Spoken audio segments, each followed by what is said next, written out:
오늘 본문 말씀 요한복음 6장 말씀을 가지고 실체를 찾아서 이런 제목의 말씀을 드립니다. 편안하게 앉으셔서 제 설교를 경청해 주시기를 바랍니다. 80여 년 이렇게 사는 것 같습니다. 그렇게 살아오면서 우리는 예수를 믿던 세상 사람들의 살아가는 모습은 크게 다르지 않다 이렇게 봅니다. 이제 어려서 혹은 젊어서는 학교를 다니고 또 남자들은 군대를 갔다 오고 한 20대 중반쯤에 이제 직장을 잡고 또 자기 사업하는 사람도 있고 그리고 30살쯤 되어서 이제 결혼을 하고 아이들을 낳고 그리고 그 아이들도 열심히 기르고 또 재산도 좀 늘려가고 적절히 재테크도 해가고 그러면서 부지런히 살아갑니다. 그러다 보면 아이들이 다 커서 이제 결혼도 시키고 그러면은 벌써 우리는 인생의 황혼기를 그렇게 지나가게 됩니다. 그렇게 우리는 한 80년 이렇게 살아오면서 우리는 어머니 배에서 우리는 벌거벗은 몸으로 그렇게 태어났지만 살아오면서 우리는 가정이라는 울타리도 있죠. 또 사회적인 어떤 위치, 자기 직업, 재산, 스펙, 또 어떤 사회적인 위치 이런 여러 가지 나를 둘러싸고 있는 그 외곽이 점점 많아져 간다 이렇게 볼 수가 있습니다. 점점 많아져 가잖아요. 하나님이 아담과 하와를 창조하셨을 때에는 벌거벗은 몸으로 창조하셨습니다. 아담도 벌거벗은 몸으로 하와도 벌거벗은 몸으로 그렇게 창조하셨고 그것을 서로가 부끄럽게 여기질 않았습니다.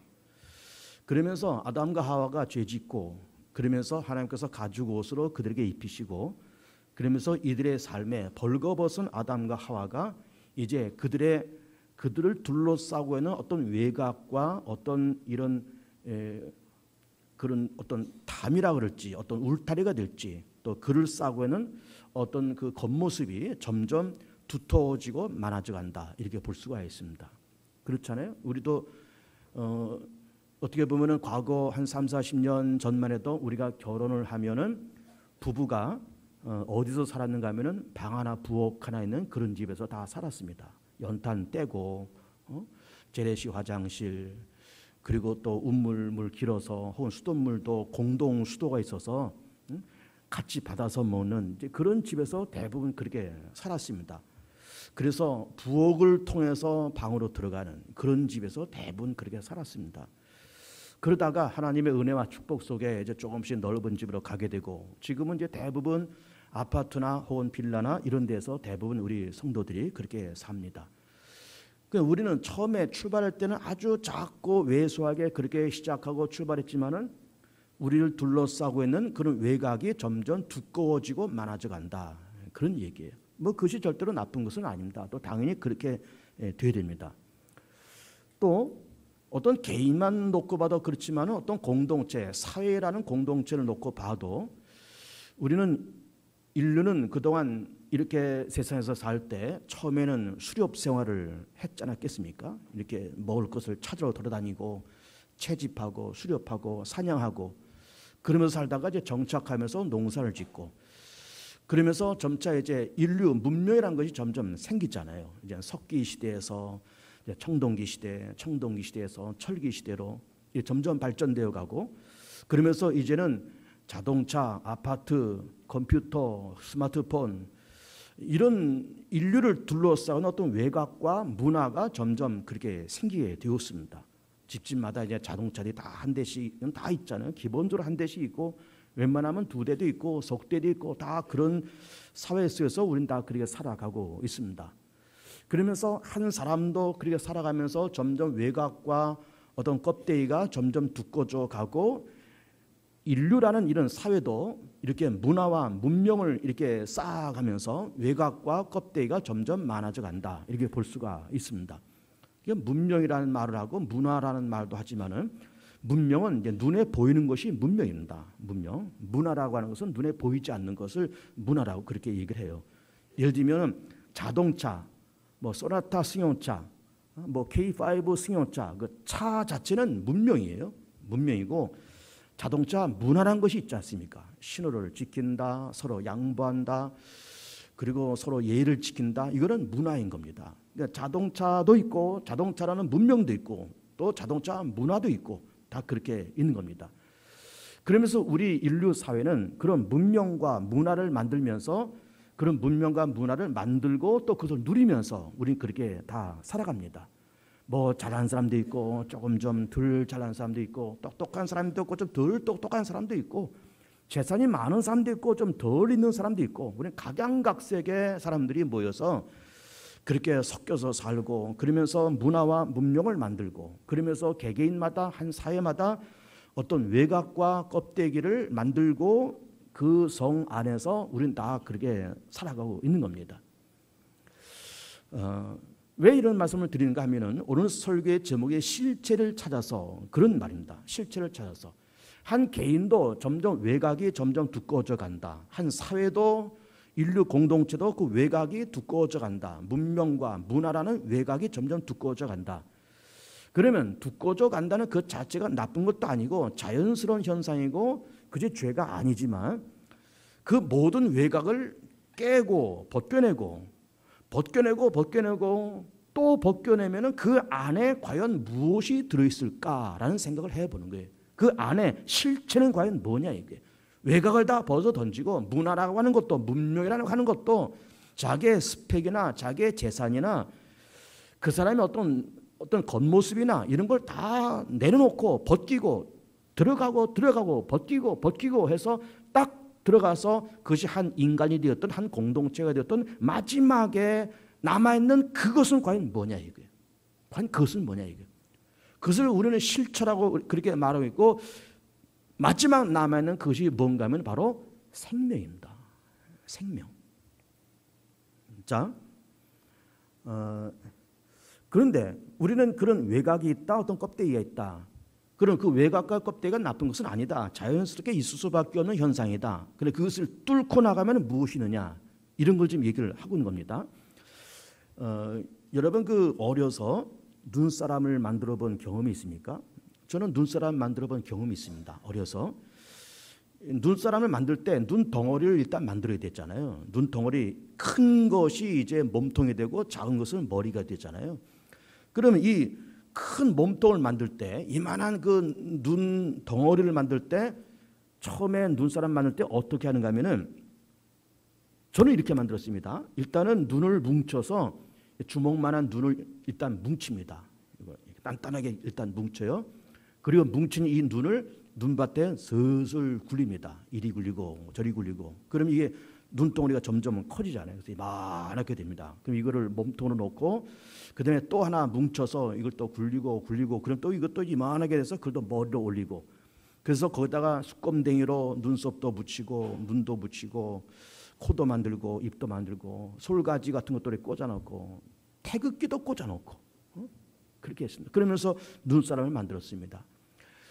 그러니까 그 눈사람 그 눈덩이를 만들 때 제일 먼저 뭘 만들었다 했어요? 이렇게 딱딱하게 뭉쳐놓은 그 눈덩어리. 이것이 시작이 되어서 그 커다란 눈사람이 되었다 그 말이에요. 그러니까는 이 눈사람의 그 본체, 실체 그거는 내가 딱딱하게 뭉쳐놓은 바로 그것이 본체고 실체였어요. 이것이 굴러가면서 큰 눈사람이 된 겁니다. 그러니까는 한 개인이 되었던 한 사회 공동체가 되었던 그것을 둘러싸고 있는 어떤 외곽과 어떤 껍데기를 뜯어내고 그러면 그 안에 마지막 남는 것은 바로 생명인 거예요. 예, 생명입니다. 우리나라가요. 여러분 우리나라가 이 뷰티 산업이 세계 최고로 발달된 나라입니다. 이런 뷰티 산업이 뭔지 압니까?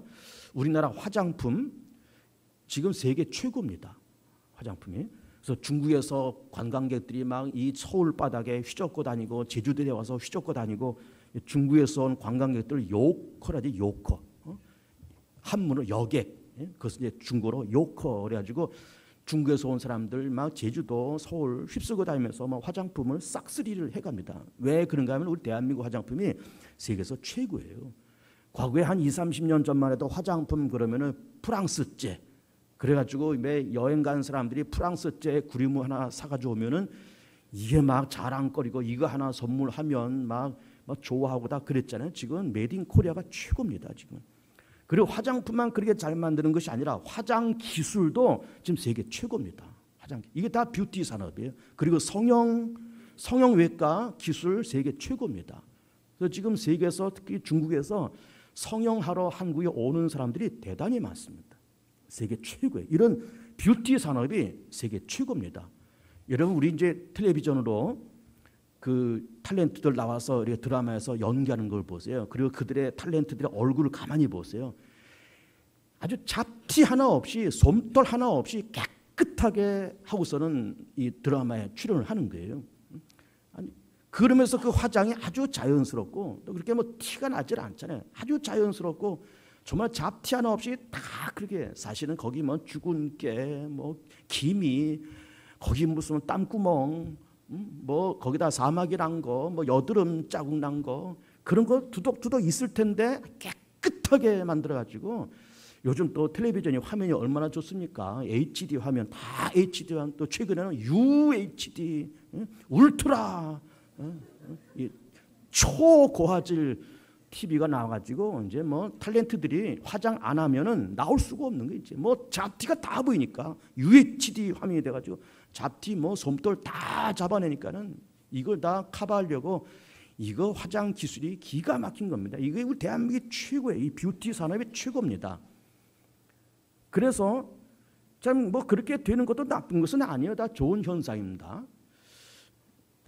우리 남자 탤런트 중에서 참 남자가 봐도 참 반할 만한 그런 미남들이 있잖아요. 예를 들면 소지섭 좋아하는 분들 많죠. 소지섭 막 사진 스마트폰에 사진 갖고 다니는 분들 많을 거예요. 소지섭의 사진. 여자 우리 대표적인 우리 여자 미인은 이영애, 대장금의 이영애. 이영애가 시집 가는 날 대한민국 남자들이 땅을 치고 울었다는 것 아닙니까? 땅을 치고. 대한민국 대표 미인이니까. 그리고 그 사람들이 참 그렇게 멋지게 화장하고 이 헤어스타일 딱 하고 막 이게 멋진 드레스, 수트 딱 입고 막 이렇게 나타나면 정말 남자가 봐도 누가 봐도 막 소지섭에 나타나면 여자들이 껍벅 죽고 막 이영애 나타나면 남자들이 껍벅 죽고 다 그렇습니다.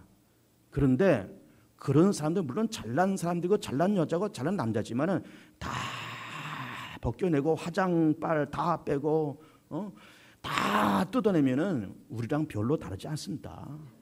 별로 다르지 않아요. 당연히 거기서 거기입니다. 다 화장빨 다 빼면 맨 얼굴로 나타나면 다 거기 잡티, 땀구멍, 뭐 여드름 자국 다 있어요. 거기에 넘어가지 마세요. 다 그렇습니다. 그러니까 우리는 사람을 놓고 볼 때 항상 어떤 외곽을 놓고 야, 참 잘생겼다, 참 키 크다, 야, 멋있다. 그런 거를 보면서 그 사람을 쳐다본다 이거예요. 그 사람 쳐다봅니다. 예를 들어서 이제 세상 돌아가는 것을 이렇게 놓고 보면 남자들의 세계에서는 스펙이 좋으면 모든 것이 다 용서되고 여자들은 얼굴이 예쁘면 모든 것이 다 용서되는 것 같아요. 우리나라의 문화가 지금 그렇게 되어 있습니다. 그만큼 이렇게 이런 그 포장된 문화와 외곽 문화와 이런 그 사람을 나타내는 어떤 이런 문화가 외모 지상주의와 스펙 지상주의가 우리나라를 뒤덮었다라고 해도 과언이 아닐 만큼 그런 것이 세상에 그렇게 가득히 있습니다. 뭐 그것도 나쁜 것도 아니에요. 그러면서 예를 들어서 어떤 멋진 사람이 어떤 인류대, 어떤 S대를 나왔다. 그러면 그 사람 김아무개라는 사람을 놓고 보면서 아, 저 인간은 김아무개야. 그 인간은 이런 인간이야. 이렇게 보는 것이 아니라 저 사람은 S대 나왔지. S대를 나왔다는 그 선입감을 가지고 그 사람을 보는 거예요. 그 선입감을 가지고. 또 그 사람의 어떤 배경이 아, 그 사람 재벌 2세래, 재벌 3세래. 그러면은 뭐 재벌 2세, 재벌 3세 다 좋습니다. 근데 그 인간을 놓고 보면서 그 인간 아무개를 보는 것이 아니라 재벌 2세라는 그런 선입감을 가지고 재벌 3세라는 선입감을 가지고 그 사람을 평가를 하는 거예요. 이 평가합니다. 근데 그것을 가지고 평가하니까는 많은 것이 왜곡되죠.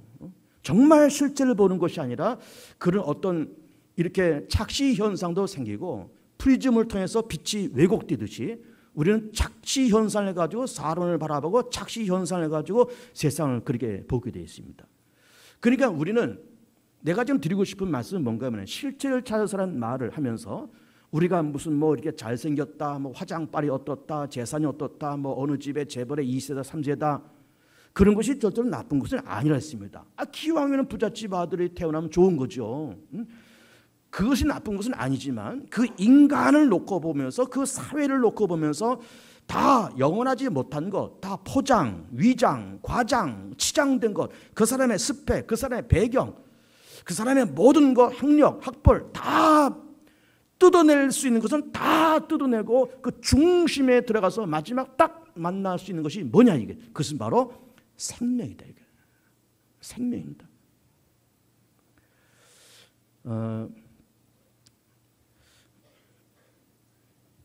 사회도 그렇습니다. 한 사회도. 한 개인도 그렇고 한 사회도 그러면서 한 사회도 다 뜯어내고 이것 뜯어내고 저것 뜯어내고 딱 마지막 만날 수 있는 것은 바로 생명이에요. 생명입니다.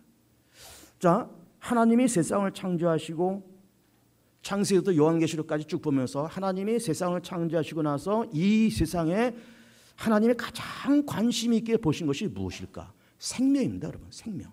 생명을 구원하고 생명을 건져내고 생명을 지옥에서, 생명을 죄에서, 생명을 사단에서, 생명을 병마에서, 생명을 어둠의 권세에서 어떻게 하면 건져낼까?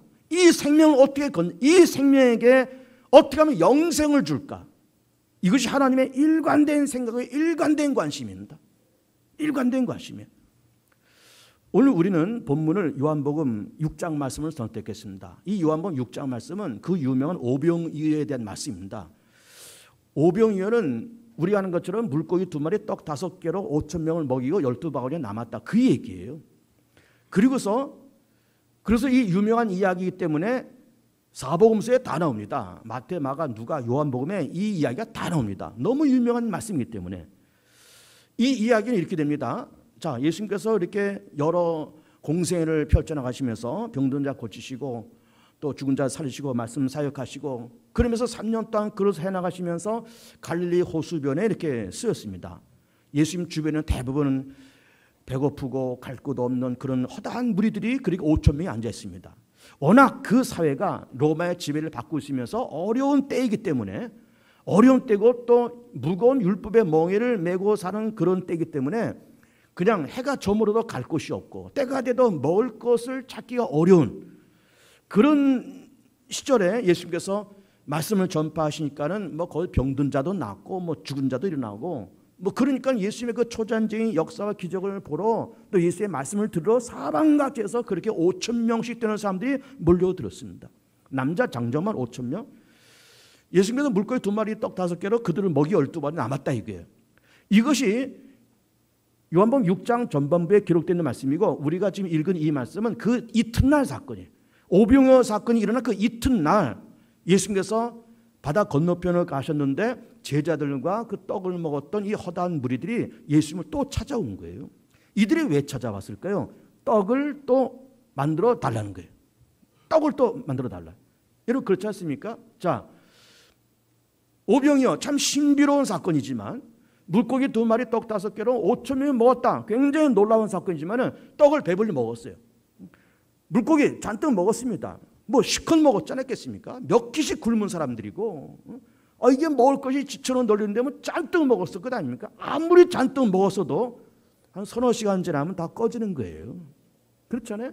우리가 뭐 어느 한 7만 원짜리 뷔페집에 가서 뷔페를 잔뜩 먹었다 그럴자도 그게 무슨 이틀간가 사흘간입니까? 한 서너 시간 가면 다 꺼지고 점심때 뷔페 먹었는데 저녁때 한 5시 6시면 또 출출해서 또 먹을 거 또 찾는 거예요. 그래서 이 사람들도 어저께 오병이어로 그래 먹었지만 12바구니 남았지만 하룻밤 지나니까 또 출출하고 시장해요. 그러면 뭐 먹을 것이 필요한데 누구한테 가는 겁니까? 예수님에게로 가자. 예수님이 어저께 오병이었는데 오늘 또 하실 것 아니냐? 찾아왔습니다. 제자도 찾아왔습니다. 그러면서 예수님께서 하시는 말씀이 너희가 나를 찾아온 것은 어저께 떡을 먹고 찾아온 거로구나. 너희들은 썩을 양식을 위해서 일하지 말고 영생하도록 하는 그 양식을 위해서 일을 해라. 우리 조상들이 광야에서 40년 동안 만나를 먹었지만 그 만나를 먹은 참 만나라고 하는 그 음식은 신비로운 음식이 아닙니까? 하늘에서 이렇게 눈같이 내려온 음식이에요. 신비로운 그 음식을 먹은 사람들도 광야에서 다 죽었다. 그 썩을 양식을 위해서 일하지 말고 썩지 아니할 영생할 그 양식을 위해서 일해라. 그러면서 나는 이 세상에 생명의 떡으로 왔는데 내 살을 먹고 내 피를 마시지 않으면 너에게 생명이 없고 너희가 나를 먹고 나를 마시면 너희가 영생을 얻으리라. 하나님께서 이 땅에 생명을 주시려고 나를 보내셨고 내가 이 생의 생명의 떡으로 내가 이 땅에 왔다. 그래 나를 먹고 나를 마시라. 내 피를 마시지 않고 내 살을 먹지 않으면 너희가 생명이 없다. 이런 말씀하시니까는 아직 떡을 얻어 먹으러 왔던 이 사람들이 당신께서 생명의 떡이라고 얘기하시고 나를 먹어라, 내 살을 먹어라, 내 피를 마시라 이런 말씀하시기가 어려우니까 이 말씀은 어렵도다. 그러면서 한 사람 두 사람 뿔이 흩어졌다는 거예요. 그때 예수님께서 제자들에게 그럼 너희도 가느냐 그랬더니 제자들 가운데 그래도 수제자라고 하는 이 베드로가 수제자답게 영생의 말씀이 주께 있으면 우리가 누구에로 가오리까? 그러면서 그 고백을 예수님에게 했다는 겁니다. 그러니까 지금 오병이어 사건을 지난 그 다음 날에 있었던 이 사건도 제자들이 원하는 또 허다한 무리들이 원하는 그 접근 방식과 예수님의 접근 방식이 다르고 이 허다한 무리의 관심과 예수님의 관심이 사뭇 달랐던 거예요. 이 무리들은 떡을 달라고 했던 것이고 예수님은 떡 물론 줄 수 있다 이게. 그것도 못하겠습니까? 전능하신 주님이 그걸 못하시겠습니까? 얼마든지 할 수 있지만 이거 먹어봐야 또 서너 시간 되면 또 배고파. 영생하도록 하는 그 떡을 먹어야 되지. 생명의 떡을 먹어야 되지 않냐. 영생을 얻고 생명을 얻을 그 떡을 먹어야 너희들이 살지 않냐. 나는 이 땅에 온 생명의 떡이니 내 살을 먹고 내 피를 마셔라. 그럼 너희가 생명을 얻을 거야. 그러면서 사람들의 관심은 떡이고 예수님의 관심은 뭐였어요? 생명이었어요. 생명. 그럼 왜 그랬을까요? 하나님은 이 세상을 바라보시면서 이 세상에 가장 필요한 것이 뭐냐? 생명이다. 생명이다.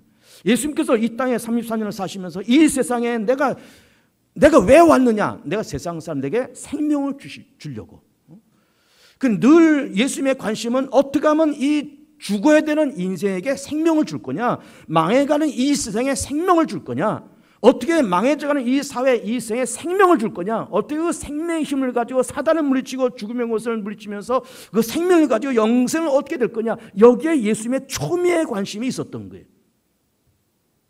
초미의 관심이 있었습니다. 자,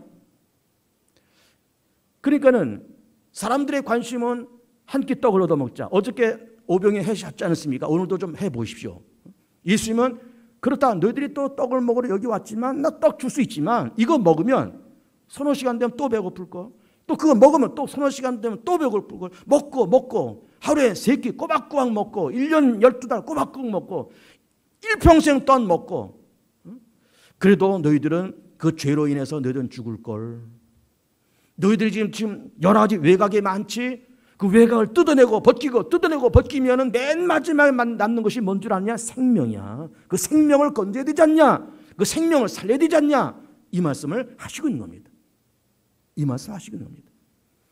이 세상에 필요한 것이 뭘까요? 우리 자신에게 필요한 것이 뭘까요? 우리는 예수 믿어서 정말로 요한 3서에 있는 말씀처럼 영혼도 잘 되고 범사도 잘 되고 강건케 되고 그리고 예수 믿어서 병도 고치고 자식들 다 잘 되고 사업 잘 되고 돈 벌고 무병장수하고 예수 믿어서 좋은 일 있으면 기도 응답받고 물론 다 좋은 거지만 예수 믿어서 우리 가운데 오는 가장 큰 축복이 뭔가 하면 그 실체가 뭔가 하면 바로 생명입니다. 생명. 그럼 우리는 세상을 바라보면서 내 안에 과연 생명이 있느냐? 내가 만나는 모든 사람들보다 생명이 있느냐? 이 세상에 생명이 있느냐? 생명이 있느냐? 이런 관심을 우리는 가질 필요가 절대로 있더라 그 말이에요. 이런 관심. 하나님이 이 세상에 생명을 주시기 위해서 예수를 보내시고 예수님은 우리에게 생명 주시기 위해서 십자가에서 죽으시고 그리고 부활하신 거예요. 그런데 오늘 말씀을 보면서 중요하게 우리가 그 구절을 해석해야 될 구절이 있습니다. 그 말씀이 어딘가 63절입니다. 제일 처음에 63절 한번 보세요. 살리는 것은 영이니 육은 무익하니라. 내가 너에게 이른 말은 영이요 생명이라. 이 63절 말씀을 읽으면서 얼핏 이해가 될 것 같은 말씀이지만 그렇게 쉬운 말씀이 아닙니다. 이 말씀이. 이것을 이렇게 해석하면 좋겠습니다. 영이다 육이다고 하는 이 말은 일단 우리 인간을 지칭한다고 일단 봅시다. 우리 인간은 이분법으로 계산하면 영도 있고 육도 있잖아요. 그렇죠? 그래서 여기서 살리는 것은 영이니 육은 무익하다 그 말은 육은 한 70년 80년 혹은 그 이상 살다가는 육은 죽어서 무익한 존재로 한 줌 흙으로 세상에서 없어지고 만다 이 말이에요. 그래 영은 살아서 하나님 앞으로 간다 그 말이에요. 영은 살아서 하나님 앞으로 가고 육은 썩어서 없어지고 그래서 살리는 영, 육은 무익하다 그런 말씀을 하시고 있는다. 우리 사람이 영이 있고 육이 있다. 그런 말씀을 하시고 있고 두 번째 가능한 해석이 뭔가 하면은 살리는 것은 영이라고 하는 것은 우리가 실체가 생명을 했잖아요. 이 생명을 살리기 위해서는 영이 필요하다. 무슨 영? 하나님의 영, 그리스도의 영, 성령이 임해서 우리 알고 예수를 믿게 하고 하나님의 자녀가 되게 만들고 성령이 우리를 감동해서 예수를 생명의 주로 믿고 영접하게 만들고 그래서 살리는 것은 하나님의 영이요 성령이 죽을 인생을 살린다 이거예요. 그리고 육은 무익하다는 그 말은 이 육은 떡을 말을 하는 거예요. 떡. 만나도 마찬가지고 5분 이후에 기적 일으켰던 그 떡도 마찬가지고 그 떡은 그 만나는 그 물고기는 그거는 사람을 살리는 데에는 무익하다 이거예요. 그냥 서너 시간 배고픈 것을 서너 시간 시장한 것을 해결하는 것은 가능하지만 사람을 살리고 생명을 주는 데는 그거는 별 효험이 없더라 이 말이에요. 그렇게 이 말씀을 해석해야 된다. 그리고 또 한 가지 우리가 해석해야 될 말씀이 뭔가 하면 56절 말씀입니다. 56절 보시면 내 살을 먹고 내 피를 마신 자는 내 안에 거하고 나도 그 안에 거하나니. 여러분 이 말씀이 어렵습니다. 그래서 이 무리들이 그 말씀 어렵도다 하면서 뿔뿔이 흩어진 것도 참 무리는 아니다라고 생각이 되는 거예요. 그리고 이 말씀을 우리가 일단 문자적으로 해석한다 그러면은 아니 예수님의 살을 뜯어 먹어? 예수님의 피를 빨아 먹어? 그래야 생명이 있다는 거예요? 도대체 어떻게 사람의 살을 뜯어먹고 사람의 피를 어떻게 빨아먹고 무슨 흡혈귀냐 무슨 식인종이냐 어떻게 하는 거냐 이게. 근데 먹고 마시는 문제를 여러분 잘 생각해 보세요. 먹고 마시는 문제를. 우리가 밥을 한 그릇 먹잖아요. 그럼 식사라고 하는 거는 대체로 밥이 있고 국이 있고 뭐 반찬 한 서너 가지 놓고 우리가 밥을 먹는 거예요. 그렇게 밥을 먹습니다. 그러면 이 음식물이 우리 입을 통해서 위로 들어가잖아요. 소화가 되잖아요.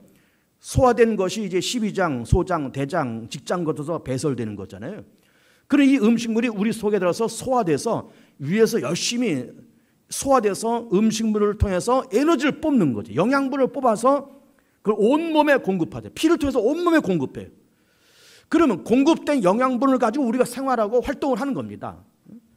그러니까 내가 먹는 음식은 내 삶의 에너지가 되고 내 삶의 영양분이 되는 거예요. 그래서 내가 먹는 그 음식은 곧 내가 되는 거예요. 여러분 이게 중요한 겁니다. 내가 먹는 음식 그게 내가 되는 거예요. 내가 밥을 먹었어요. 밥이 소화되잖아요. 영양분이 돼서 다 공급해 주잖아요. 내가 먹는 밥이 그 자체가 내가 된다 이거예요. 내가 먹는 것이 내가 돼. 이해가 됩니까? 내가 먹는 음식은 곧 내가 된다. 레위기를 보면은 금기 음식들이 있죠. 금기 음식. 금기 음식이 이 육지동물 가운데 금기 음식이 이런 겁니다. 되새김질을 하면서 동시에 발굽이 갈라진 짐승만 먹게 됐습니다. 그 짐승이 뭔가 하면 소양염소예요. 이런 겁니다. 그럼 소양염소를 생각하면 이것들의 공통점이 뭘까요? 초식동물이고 아주 온순한 동물들이에요. 그리고 아주 깨끗한 동물들입니다. 온순하고 깨끗합니다. 그러면 그 온순하고 깨끗한 것을 먹으면서 먹는 음식이 너니까 너도 온순하고 깨끗하라 그 말이에요. 아주 지저분한 동물도 있잖아요. 지저분한 동물들. 뱀은 땅바닥을 기어다니고 사자들은 포악하고 그 포악한 것을 먹으면 너도 포악하게 된다 이게. 지저분한 것을 먹으면 너도 지저분해야 된다 이게. 그러니까 먹는 것이 내 자신이 되니까 깨끗하고 온순한 그런 짐승을 먹으라는 거예요. 왜? 먹는 것이 곧 내가 되니까. 그런 차원에서 금기 음식을 그렇게 만드신 겁니다. 그러면 여기서 예수님께서 내 살을 먹어라 내 피를 마시라 그 말은 예수님을 내가 무슨 뭐 식인종이 되고 무슨 뭐 흡혈귀가 돼서 뭐 빨아먹고 뜯어먹고 그런 것이 아니라 먹는 양식이 내 자신이 되는 거기 때문에 예수님의 삶이 내 삶이 되고 예수님의 사상이 내 사상, 예수님의 생각이 내 생각, 예수님의 비전이 내 비전, 예수님의 열정이 내 열정, 예수님의 관심이 내 관심, 예수님께서 보시는 그 시선이 곧 내 시선, 예수님께서 아파하는 것을 나도 같이 아파하고, 예수께서 바라보는 것을 나도 같이 바라보고, 예수께서 기뻐하는 것을 나도 같이 기뻐하고, 예수께서 가져다 그 열정을 나도 같이 갖고 열정을 갖고 살고. 왜? 예수님과 내가 하나가 되고 일체가 되니까. 그렇게 살 때에 생명이 있다는 거예요. 아, 하나님의 아들이 날 위해서 이 땅에 오시고 날 위해서 그렇게 십자가로 죽으셨지. 아, 그분은 세상에서 생명을 주시려고 오신 분. 이 세상의 악한 마귀를 물리치고 병만을 물리치고 이 세상에 생명과 평화와 기쁨과 자유와 영혼을 주시려고 오신 분. 그런 예수 그리스도를 바라보면서 그 뜨거운 감격을 가지고, 예수를 바라보는 뜨거운 감격을 가지고, 그러면서 예수를 통해서 죄 사함 받았고, 예수를 통해서 나는 하나님의 자녀가 되었고, 나도 예수님처럼 죽은 자를 살리고 병든 자를 고치고, 예수님처럼 믿음이 없는 자들에게 예수 생명의 복음을 증거해서 그들도 건져내고, 그러면서 땅끝까지 가서 복음을 증거하고 여호와를 아는 지식이 물에 바다를 덮음같이 온 땅에 증거되기 위해서 나도 쓰임받고, 그런 예수와 같은 생각, 같은 비전, 같은 관점, 같은 시선을 가지고 살아갈 때 그것이 바로 예수를 믿는 것이고, 그것이 바로 영생이라는 거예요.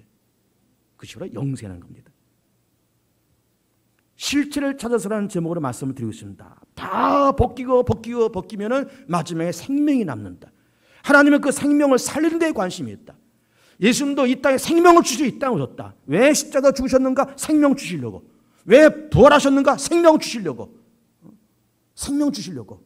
예수를 통해서 생명을 얻은 우리들 더불어서 예수 그리스도를 통해서 그 영혼이 잘되고 범사되고 강건해야 되고, 우리가 생명을 얻은 사람들, 생명을 나누고 생명을 전하고 생명을 선포하며 생명을 자랑하며 살아가는 복 있는 귀한 성도들 되시기를 축복합니다.